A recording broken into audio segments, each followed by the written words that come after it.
Hello and welcome to the BloodStream Podcast, a show serving the greater bleeding disorders community, brought to you by Believe Limited and BloodStream Media, and made possible thanks to our presenting sponsor, Takeda. I am your patient advocate and host, Patrick James Lynch. And I'm your healthcare advocate, nonprofit nerd, and your other host, reminding you to please speak with a healthcare professional before making any treatment decisions. On today's show, we have actress Sami Rappoport, maybe best known for her role on the hit show Pen 15. She's got a new short film about her grandfather and his experience with hemophilia called VIII. And we have Dr. Joanna Davis in an interview with Barb and Jeff. Welcome back, Barb and Jeff. We have got all of that today and more.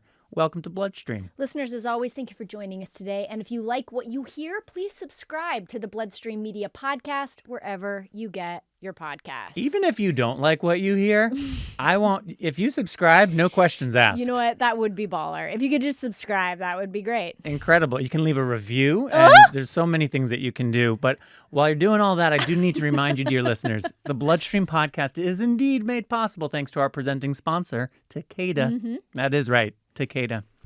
Takeda has got this website, bleedingdisorders.com, where you can learn all about Takeda's resources for and commitment to the bleeding disorders community. Takeda believes in a world free of bleeds, Amy. Which is great. It really is. Yeah. And they're dedicated more than ever in their efforts to offer a wide range of resources and support for patients throughout their treatment journey, wherever on that journey they may be. You can learn more by simply visiting bleedingdisorders.com. That's all you got to do. One more time, just, because bleedingdisorders.com.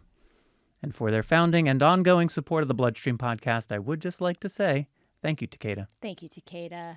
We got an actress on the podcast today. Well, we got two, actually, because I'm sitting across from one in real time here, so who are we kidding? But we got Sami Rappoport on as well. I know, and have you watched Pen 15? What? Yes! I'm just saying. I don't know. Have you watched Pen 15? I have watched Pen 15. It was one of my favorite shows of all time. Really? Like in the last couple of years, those two, I thought it was the most innovative, dumb, funny, brilliant, so honest shows. And they hired actual middle schoolers, which made me laugh. And Sami was fantastic. Fantastic. She was so specific. And it was perfect. And I have to say, when she first reached out to say, hi, I'm Yes. Sami, I have a film about my grandfather, Yes. hemophilia-A, it's called VIII. I only knew of her from her character on the show. And if you haven't watched this, it takes place in a middle school. The two leads who wrote the show, they play themselves, even though they're 30, whatever. They play themselves as, 14, however old you are in middle school. And it works. It works brilliantly. Everybody else that was an actual middle schooler, including Sami. And she, or a young actor anyway, playing a middle schooler, and she was a bully. She was a mean girl. She was a total mean girl. And she was that perfect line of like, kind of nice, like to a point, like, why are you nice? And then like, you're cold. Yeah. Just middle school. She was fantastic. She was fantastic. And so she came in here a couple months ago for, to say hello and meet after she sent over the script. Couldn't be lovelier. Not a mean girl. Yeah, not a nightmare. Because you just don't know. You don't know. I mean, that's it. Because, she was young. She was a young child actor. And so sometimes they're cast because it's like, oh, you're this thing. You're actually... You're mean so you can, Do mean well. Yes. Not the case with Sami. Not a mean girl.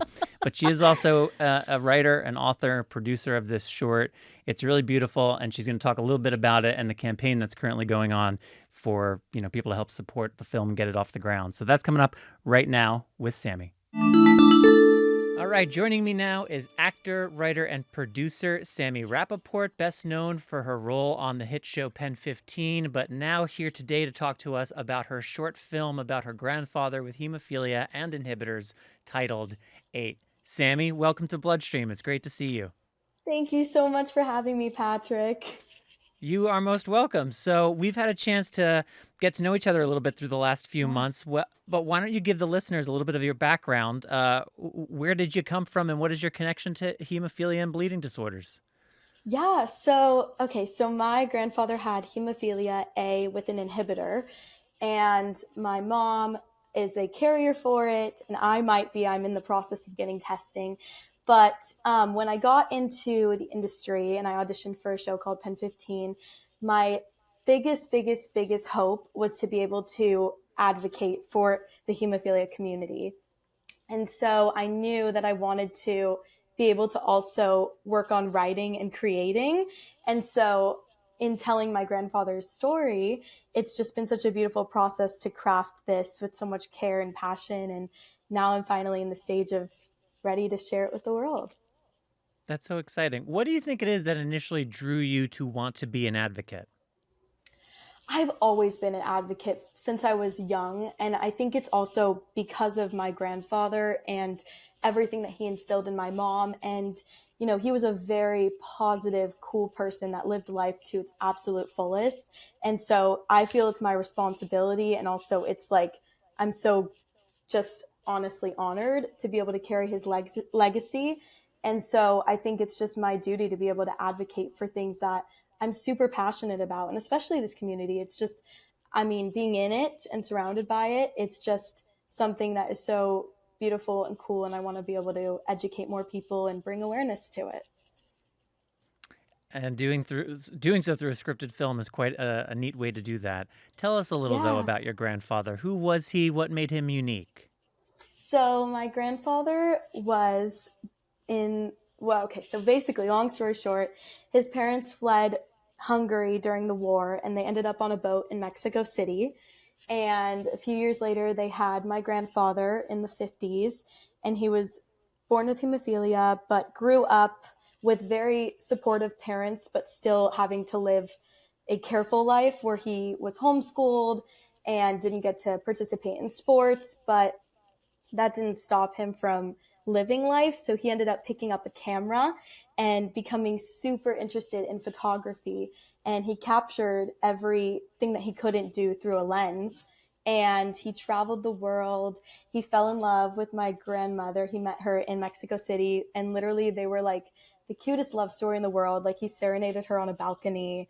It was just this perfect romance. And they had 2 kids. And, you know, he lived 50 years past his like fated kind of date. And I just think his story is full of perseverance and just this attitude to really live life fully. And that's my grandfather. Is there anything that you learned about him as you were preparing VIII that was particularly striking or notable? Yeah, I mean, from everything that I heard, because again, I really do feel like I've met him, and a lot of his spirit lives through my mom and also my grandmother. But I didn't realize, especially growing up, how, you know, he had such a high pain tolerance. And my grandma would tell me that like you wouldn't see it on his face unless it was really painful. So there was actually a really interesting story about he had a cat, and the cat would jump on the bed and would know to be like super careful around him. And I think something that I just learned is like how it wasn't that he was hiding what he was going through, but I think that every day that he was living was just a day that was like, this is the greatest day of my life because I'm really defying the odds. And just to know how much he went through, but how much he didn't let it affect his mood and his outlook on life was just really cool, especially in like the details of everything. And what's this process been like for you and your mom, given that this is her dad we're talking about? Oh man, it's been so therapeutic. I think I think it was really good for us to be able to kind of bring him back to life in this way. I think up until a couple years ago, it was really hard for my family to even talk about it. And so I think in being able to cinematically carry out his legacy, and this is something that like, I believe if he was still alive right now, this is something he would have probably pursued. And so I think it's just really cool to kind of be able to like play with his kind of story through a lens that I think he would kind of see everything through. And so it's been really, really nice. And like I was telling you before, Patrick, like in this world, it's really hard to grasp the attention, especially of fellow Gen Zs. I can take accountability too. And so being able to kind of subconsciously educate and bring awareness through film and cinema is just so cool. It's something that you come out learning so much, but being whisked away into a world of someone else's perspective, it's just really cool. So it's been such a wonderful process. Well, that's great to hear. And you've got an Indiegogo campaign that's currently running to help support getting the film off the ground. Tell us about that. Yeah, so we have an Indiegogo. Obviously, in this day and age, it's hard with indie films to get them off the ground. So any kind of support, even just raising awareness and sharing it with people that you know, would be the best thing ever, because obviously your funds would be going towards the actual production, post, coloring, getting it into film festivals. And my down the line goal, which is not that down the line, it's in the next 2 years, I would say, is to finally finish the feature and be able to take that out with all of this kind of success from the short and make a full feature based on his life. Because there's so much in the short that it doesn't even come close to what he was living. And so I think being able to see it through that. And I was telling Patrick, and also I was talking to some of the nonprofits, that my goal down the line is to be able to give proceeds from the feature film back to these communities, because that's just always been something I wanted to do. And if I can help one person and make them smile or change their perspective on something, then I've done my job. So. Well, that's inspiring. And we'll have the information for the Indiegogo campaign in the program notes for this episode. So if you're interested, please just check out the program notes and follow the links to learn more about VIII. And if you can, please do contribute. I do, with a couple of minutes that we have left, Sami, most people know you from Pen 15, in which you play a character very unlike who you are in real life. But I'm curious to know, with all the focus you have right now on writing and producing and working on VIII, are you auditioning? Do you have anything coming up that you, as an actor, that you'd like to highlight? Yeah, I just had a film come out in January. It's on Apple TV and Amazon, and it's an indie that I was in. It's called Trigger Happy, but I'm auditioning, and I think that it's been really nice because the industry's starting to come back, but I've also been blessed to be able to have time to really also just dive into this, which is equally such a passion of mine. So it's been cool. And I have a lot of fun stories and ideas that I'm working on. So stay tuned. I'm ambitious. All right. Well, we'd love to have you back down the road when VIII's a little further along and to hear about how the feature's going. So let's just make sure to stay in touch and have you back before too long. I would love it. And I just want to say, because I think me and you both talked about this and this resonated a lot, and I think it's just really cool, is that we were talking about just because it's rare doesn't mean it's less important. And that's been the point I've really been trying to hammer in with people, because it is so important, and it frustrates me to see other things get more spotlight just because it's more common in people. And I think that being able to bring a voice to communities that are underrepresented is so cool and amazing. And it's my hope that we can raise so much awareness about this. Well, thank you for everything that you're doing for people with hemophilia like me. It's inspiring. It's exciting. And again, listeners, Indiegogo campaign, link in the program notes. Please support VIII, share it with your networks, and let's help this project come to life. Sami, thanks for joining me today on BloodStream. Thank you, Patrick. Thank you, Sami. Thank you, Sami. That was really great. And good luck. I know. Patrick, we've got Barb and Jeff. Yeah. They really wanted to interview Dr. Did. Joanna Davis, and I just think it's great. Yeah. Well, Barb and Jeff are they're committed advocates, and they've previously come on, shared a bit of their story. They'll give a very, very brief Reader's Digest version of it here in a moment. But Dr. Joanna Davis is a board-certified pediatric hematologist, also has background in oncology. But they wanted to speak with her specifically about women and girls with bleeding disorders, which I know is something that we've talked about a lot, is an important topic to talk about. But what I appreciated in particular about what you're going to hear here is the specificity of Barb and Jeff's questions to Dr. Davis and Dr. Davis's articulation of her point of view, her experiences over decades serving this community. So it's just a very well put together conversation that I'm proud of the fact that we can deliver it here on BloodStream. So that's what you're going to listen to right now. Barb and Jeff with Dr. Joanna Davis. Hello, Hello, and welcome to our podcast. This is the second in a series that we'll be doing, with the focus being on primarily women and girls with bleeding disorders. Our previous podcast was on people aging with bleeding disorders, but there is an unmet need out there for women and girls, not only one, to be diagnosed if they do have a bleeding disorder, and how does that happen? And number two, how do they advocate for treatment? In the bleeding disorders community, it's very, very, very obvious when men who have a bleeding disorder get diagnosed and get their treatment. I take unofficial surveys at a lot of women's meetings, and the majority of women who are diagnosed, I would say only 20% are able to get treatment and to keep treatment in an emergency. And it's disheartening because it's a very marginalized group, not just by gender, but by other factors that can be cultural, religious. Talking about bleeding disorders in some families is almost unheard of.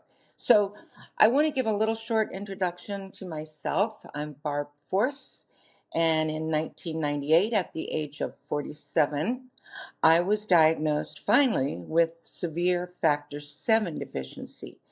I had endured hundreds of days in hospital receiving blood products for an unknown bleeding problem at the time, and I had endured surgeries and missed days of school and then later work. And once I finally got diagnosed, I became, unbeknownst to me, one of the upper percentage of women with a bleeding disorder who gets everything I need. I have an amazing hematological team.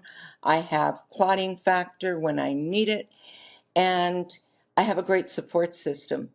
But unfortunately, not everybody out there does. And the more I have worked with the women that I've met through the foundation of CHESS Foundation, which is a part of Comprehensive Health Education Services, you can go to chesseducation.com, and you can also look at the ladybugsprogram.com, which is a program administered by CHESS that I actually started the year that I was diagnosed. So this is kind of an outbreak of the foundation and what it does. I was very fortunate to meet Jeffrey Moualim, who I'm going to introduce to you now. He is he'll tell you about himself. We met on a phone call a year ago when he came into a women's group meeting, and we just clicked. So Jeffrey, can you introduce yourself and tell us a little bit about how you got to this? Yes. So, yes, my name is Jeffrey Moualim, and I was born with hemophilia A in 1955, less than 1%. And I was the only person in my family on both sides who had ever gotten hemophilia. And kind of the interesting part when I grew up is they always told me that if you just were born a girl, you wouldn't have any issues with bleeding disorder, but you were born a boy. Well, it took a long time, but I learned that's not really the case. But anyway, 12 years on plasma, then went on to factor. Excuse me. And once I was on factor, I kind of called it the Renaissance years. I was able to go and do a lot of things, travel, always have medication with me, never left on a trip without any kind of medication. And then unfortunately, we hit 1980 and we hit the AIDS year. I was very fortunate. I didn't get HIV AIDS, but I did receive hepatitis C. And 25 years later, my liver completely failed in 2005. And by the end of 2005, I was in a coma, and I was at UCLA, and the day after Christmas, I received a liver transplant. So I will be 20 years out this December. And knowing before that and then after that of all the people in the hemophilia community that passed away from either HIV or hepatitis C, I decided I wanted to be an advocate in the community. And so after a long recovery, in the end of 2007, I joined the Committee of 10,000, which was a nonprofit, and we advocated for people with hemophilia. And about 3 years into it, I learned something about women that I did not know. They asked me if I would do a call once a month with women, and they were mostly moms of, guys with hemophilia. And they started telling me what they go through. And, I just had no idea. They would talk about having bleeds, having their knee, puff up like 3 times the size. And sadly, nobody was giving them any treatment. And their only option was actually to take factor that was designated for their son. We call that the dirty little To secret in hemophilia. yeah. And so this was very new to me, but it was, very astounding to me that, women had to go through this. And we did those calls for a few years, and then, things change, people go their separate ways. But when I met Barb last year and we started talking about it again, I knew that this was such an important issue and an issue that really needs a lot of support. I think, it's still really kind of, I won't say in the closet, but not very far out of the closet. So it's something that hopefully this podcast and other educational things will bring it to light and bring a lot of help to women with bleeding disorders. Well, thank you, Jeffrey, for jumping on the bandwagon with me. Even though we have yet to meet in person, I feel like I've known you my whole life. And really, when you think about it, with the combined age, the two of us of bleeding over 140 years, I would say we're kind of pros, wouldn't you? Yeah, I think we are, and we did hit it off right away, and we call each other AE, which is alter ego. Yes. And with that, I'm going to introduce to you a very lovely physician who I had the pleasure of meeting several years ago when she was speaking at one of the Ladybugs programs events. We since have dragged her on to become a very cherished member of our Chess Foundation board, which I am also a member of, and we've gotten to know each other. And when Dr. Joanna Davis, who is a practicing hematologist specializing in hemophilia and other bleeding disorders, primarily in pediatrics, and also among her many accolades, she's an associate professor at the University of Miami, which is one of the schools that I attended. And so with that, I'm going to let Dr. Davis please introduce herself and tell us how you came to be interested in this information, this subject, I should say. Well, thank you, Barb, and thank you, Jeffrey, and thank you for the opportunity. As Barb said, I am board certified in pediatric hematology and oncology. And in pediatrics, as opposed to adult medicine, you have to do both. There's more of a dichotomy in adult medicine where you can opt for benign or malignant hematology.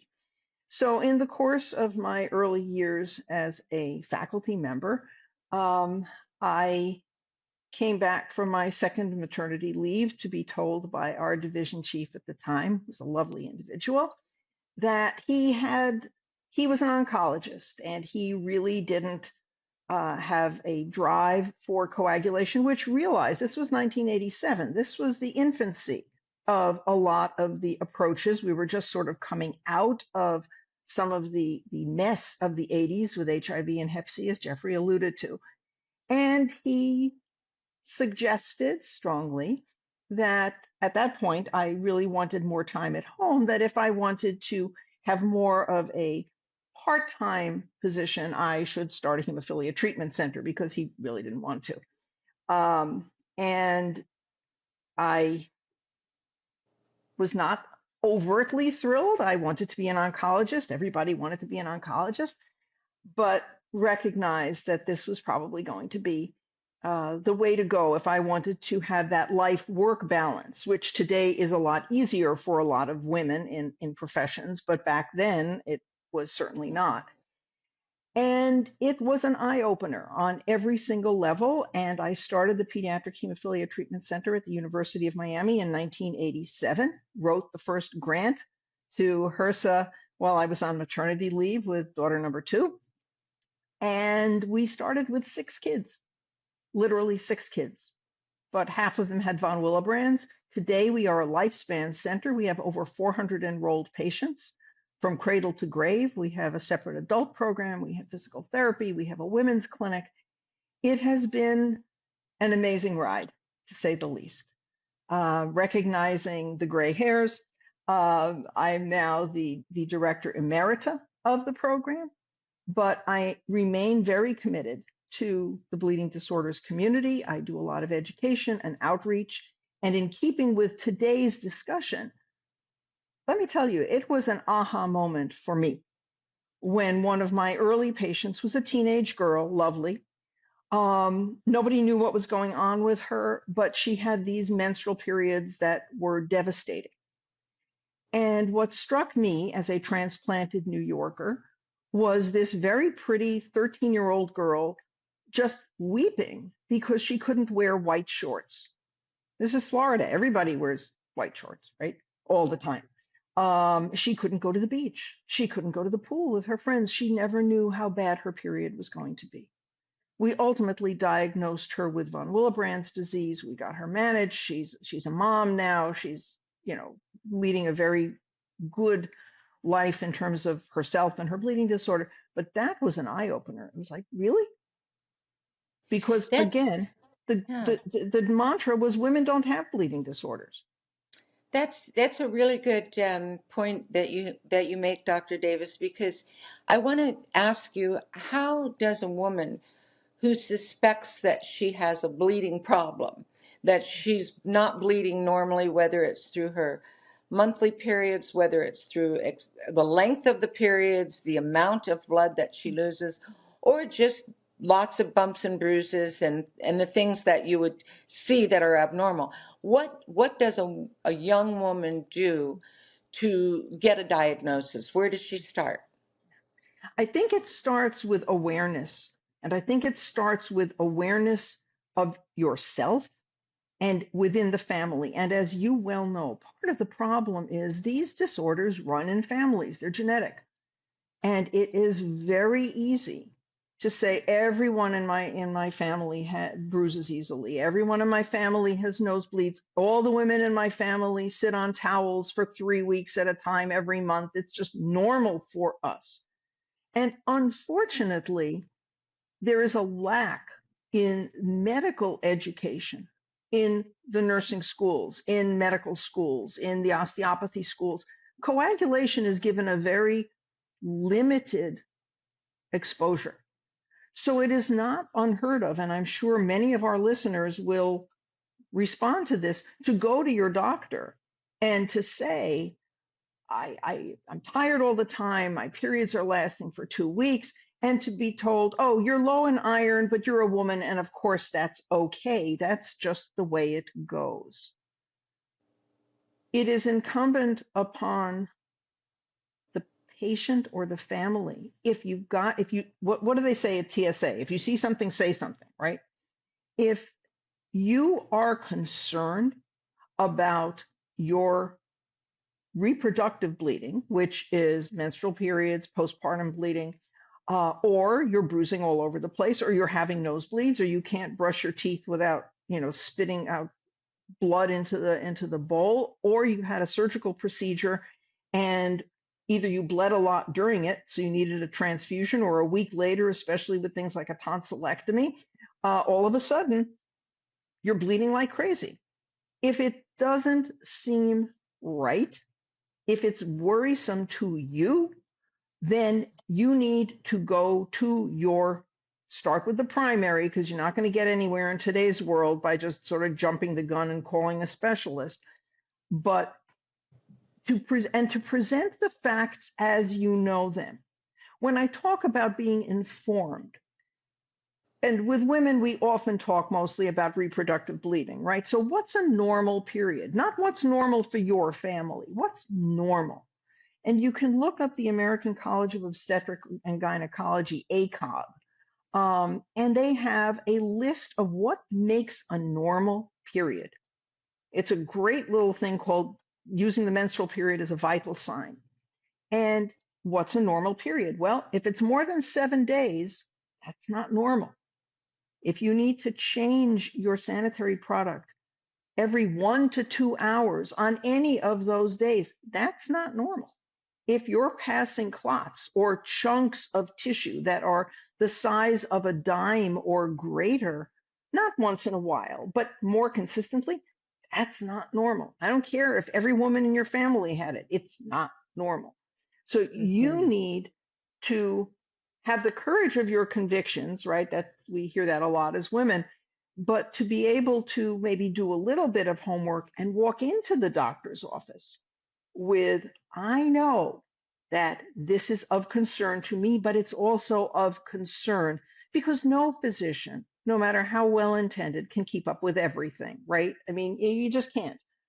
But if you are presented with, by the way, this is what I've learned, can you help me? If you're dealing with particularly a primary care provider, family medicine, pediatrics, adolescent medicine, OBGYNs, most of the time, they're going to listen. They may not know what to do, but that will lead to, well, who do I call? And can start the ball rolling.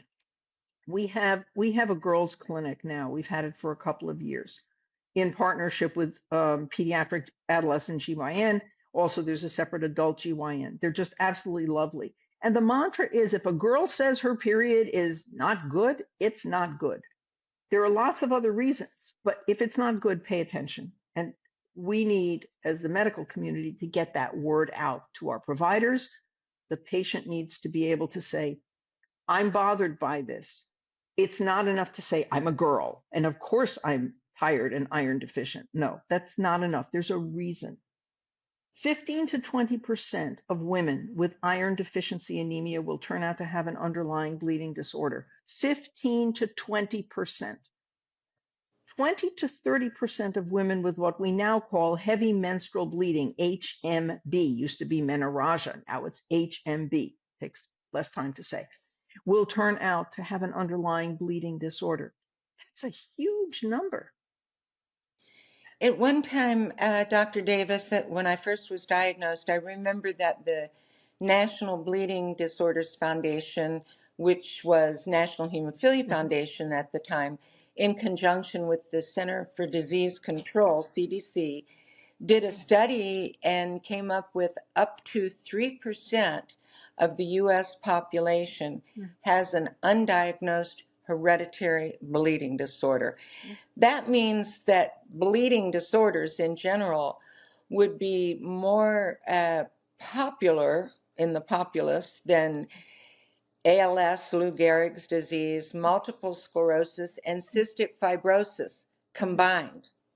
And yet we've all heard of those three disorders and diseases.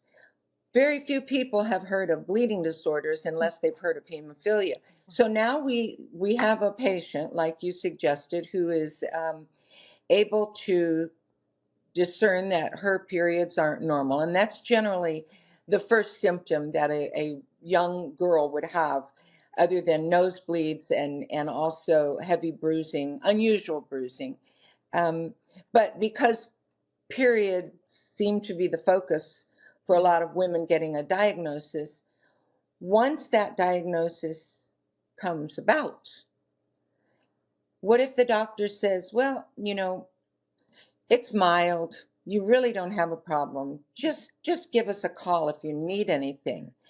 And in many cases, some of these women live hundreds of miles away from their hemophilia treatment center. Their local hospital probably doesn't carry what they need to stop a bleed. How does a patient sort of, I hate to use the word convince, but convince a physician that she would like to have a factor administered? I mean, as you know personally, that is a very challenging situation a lot of the time. First of all, you run into the inherent, perhaps, lack of awareness on the part of the healthcare provider. You run into the rules of the various third-party payers, which over time have become increasingly more challenging. I use that word politely. I could use others, but that's okay. I think that one resource is to go to cdc.gov, cdc.gov, pull up the Hemophilia Treatment Center directory, the HTC directory. There's like a tab. You will get a list of the federally funded, there are about 150 federally funded hemophilia treatment centers around the country. They're not all created equal, but there's a certain level of expertise within these. Find one in your area, even if it's 200 miles away. Contact them. They are available 24/7. There's an emergency number for pediatrics, for adult. I know that there's been some work at trying to see if you could add to the CDC directory whether or not a particular program has a dedicated women's clinic. I don't think it's gotten that far yet, but at the very least, you can make a contact and be persistent. I mean, like anything else, right? The squeaky wheel gets the grease.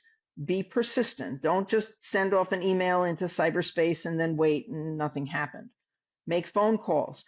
Ask when you make that phone call. Ask for the nurse coordinator. Don't ask for the medical director. Ask for the nurse coordinator. Ask for the social worker. Get your situation into that realm. Because once you have that ear, most of the time, something's going to happen. Somebody's going to call you back. Somebody's going to send you information, which you can then bring to your provider. Your provider, again, doesn't know everything, obviously, but speaking as a provider, I am always more than happy to learn something. And when my patients show up, whatever their ultimate diagnosis is, or they've had a weird side effect to an oncology medication or whatever, show me. Well, let me look into this because I don't know everything. It is incumbent upon you then to take that step again and to say, well, this is what I found out. I spoke to Dr. Harrington at the University of Miami, and this is what his nurse practitioner suggested that I go into. And here's something for you to look at, something for you to read. Not necessarily something from a drug company, because we all know where that leads in terms of stuff, but something from the medical literature, something from a program that they have, handouts that they talk about it. Foundation for Women and Girls with Bleeding Disorders is another really good one. NBDF is another good one. Ladybugs.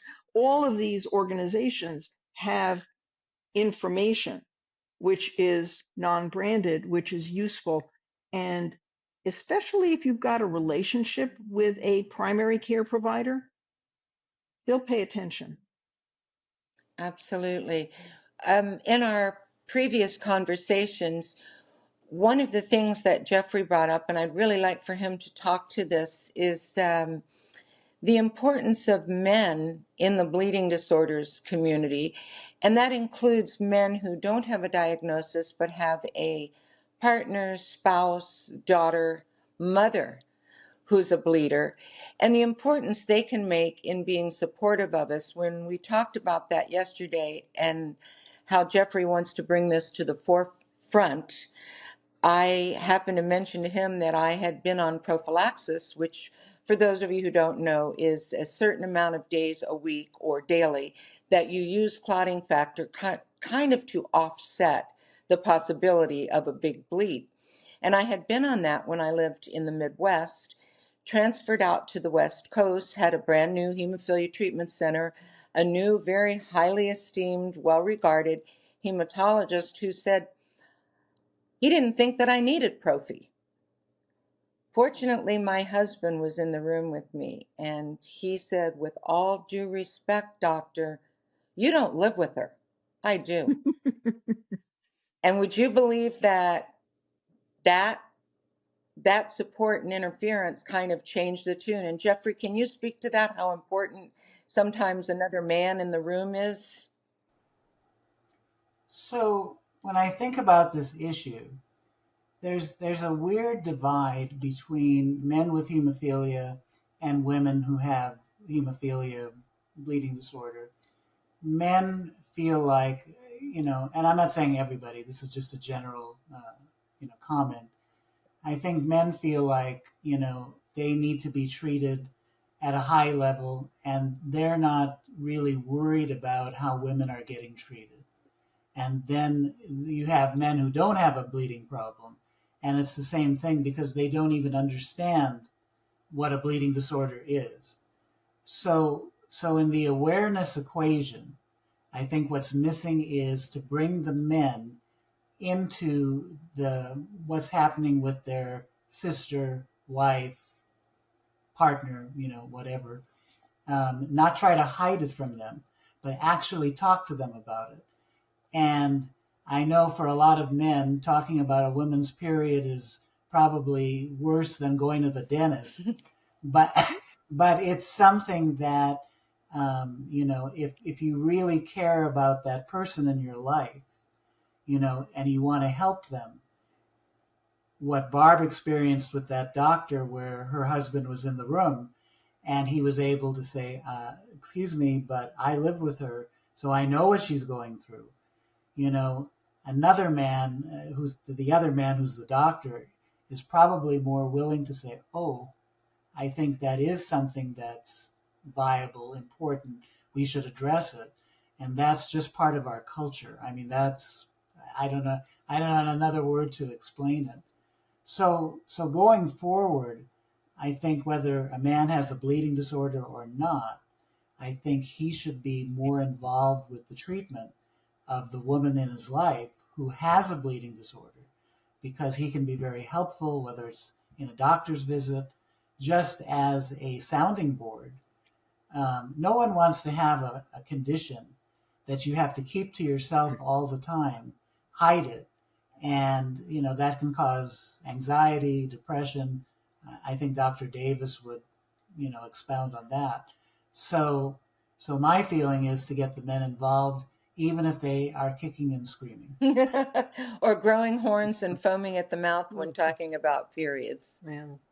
Absolutely. Well, that's a wonderful idea. And the three of us have discussed the importance of there's a lot of talk. And for those of you listening who are aware of it, women who bleed has become a very hot topic in the past year or two. But I personally haven't seen a whole lot of action. There are some productions being made, some movies made, and things, again, directed mostly at women with bleeding disorders. But we need more. We have yet to arrive. And Dr. Davis, you mentioned in one of our board meetings that we broke the glass ceiling about women, just in general, getting what they need in terms of equality, gender equality. But that ceiling is still there with men and women with bleeding disorders. So what can we do to help break that glass ceiling? I mean, I think things like this podcast are important. I think it gets the word out. Somebody may be listening to this who either is living with these challenges, knows somebody who's living with these challenges, or is just interested. And I think that the more we raise awareness on many levels, okay, it starts with the family patient community, the person who's affected, who's dealing with it. It has to go up the ladder, right? It has to go to the healthcare community.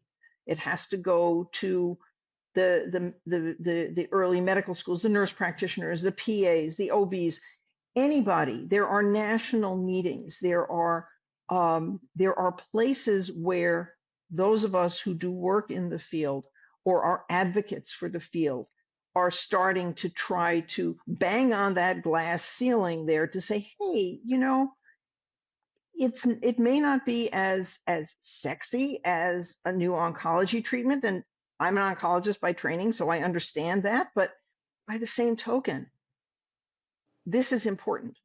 This needs to be looked at. So education, patient-wise, education, provider-wise, education, insurance company. Okay, I mean, and we talked about this yesterday. I have no idea how to bang on the doors and find the medical directors of all the big companies and say, let me sit you down for 15 minutes and let me talk to you, and just be aware of it. Maybe if you offer a stale donut at a meeting, they'll bite on Fresh that. donut, fresh Yeah, honey. donut. The Fresh donut. I love donuts. I'll be You'll there. be I there. love Okay. chocolate Oh, donuts. okay. Now we're getting specific. Okay. Thank you. I'll take the orders down now. Krispy Kreme or Dunkin'. Anyway. What But you're speaking about reminds me of that saying, and excuse me for interrupting yeah, you, of if not now, when? If not us, then who? Who better you're than the people sitting at this table right now, the three of us and the many people who are watching this, to get involved and try to push forward the idea that women and girls need adequate, sufficient, equal treatment in the bleeding disorders community. How does that sound? sounds like a great idea. I mean, back in the 80s, we had a lot of government support from individual lawmakers. Every year, there are what are called Washington Days, where the different advocacy groups go to the Hill and talk to the representatives and talk to whoever and try to get somebody's ear to make a case for different aspects of living with a bleeding disorder. I think those are still important to do, regardless of who may or may not be on the Hill at the moment. It's a lot of talking. It's a lot of pushing. It's the first responders, the people, the EMS, the paramedics. I'm currently working on trying to facilitate a more standardized protocol for the emergency medical services, at least in my area, and I've worked with an organization more nationally as well. When you're confronted with somebody who says, I have, don't just knee jerk. Either know who to call because you've talked to me or somebody else, or that you should give factor first so that they can get to the ER safely without anything. Absolutely. So it's definitely a multi-pronged approach, which, as you said, it's not going to happen overnight by any stretch. We have to overcome, as Jeffrey said, the stigma of talking about periods. I mean, and this goes back, as you said, this goes back millennia. Why? Because women had weird episodes of painless bleeding, more or less, that nobody understood. This became mystical. This became magical. This became, let's separate them out from the community because we don't understand what's going on. So talking about menstrual periods, if you're not an OBGYN or a family medicine provider or an adolescent medicine person, it's embarrassing. We need to get over that as a community. And this is where bringing in the men is a very important thing, whether it's bringing in the men at a local advocacy meeting, right? Where we always have a women's section. We always have a this. Maybe we need to have for men only and talk about periods when it's Florida Hemophilia Association or NBDF, or maybe we really just need to have let's talk period, but it's for the guys. Excellent suggestions. I think we need to focus on possibly a task force. Yeah. I know that you and I, Dr. Davis, will be doing that through the foundation, and possibly Jeffrey, as not a board member of our foundation, but as a very interested community advocate, could be a big part of that. And one thing I was thinking of last night, and I think Dr. Davis would agree, if a woman knows that she has a bleeding disorder, would it be wise for her, like I wore a tag all my life when I had hemophilia, so that if I was ever in an accident, they knew I had hemophilia if I couldn't speak? Would it be, when you're wearing one, right, would it be wise to get them educated into that as well, that they should be wearing something just in case? Absolutely. Absolutely. Medical Alert now has all sorts, and there are other companies have all sorts of fancy things that really look like pieces of jewelry, that it's not, clunky. It's, I mean, as Barb was showing you, we also have for the kids and for adults who may not be verbal, we have car seat straps. So I have that, one of those. It's wonderful. yeah, you slip it on over that, or your stroller, the harness, and at least it lets somebody know that this person has this problem and who to call. Absolutely. That It comes in handy also as your cover for your luggage handle, especially if you are, and you should always carry on board any medical items that Yeah. you need. Never check those. Spoken from a retired flight attendant here, who is now a current user of many vials of factor, because the factor that I use has a very short half-life. So a trip can necessitate, a 3-day trip can necessitate me bringing 30 vials with me just in case. And always you get that little look when you've got an extra bag and besides your one carry-on in your purse, if you're a woman, oh, you're not allowed to have that. Now that I have that seatbelt informational red with the medical alert on it on the handle of my suitcase, I've never gotten asked. Yeah. No, it's true. And this type of support, if you will, is part of what a hemophilia treatment center or a knowledgeable social worker will be able to provide for the families as well. So again, getting hooked in some way, shape, or form, even if it's remote visits or whatever with a hemophilia treatment center, can be life-saving, can be life-altering, and is a step that the families can take. Well, thanks again, Sami, and thank you to Barb, Jeff, and Dr. Joanna Davis for that fantastic conversation. As always, I want to thank our presenting sponsor, Takeda, bleedingdisorders.com for more. We literally could not produce this show without you. Thanks, Takeda.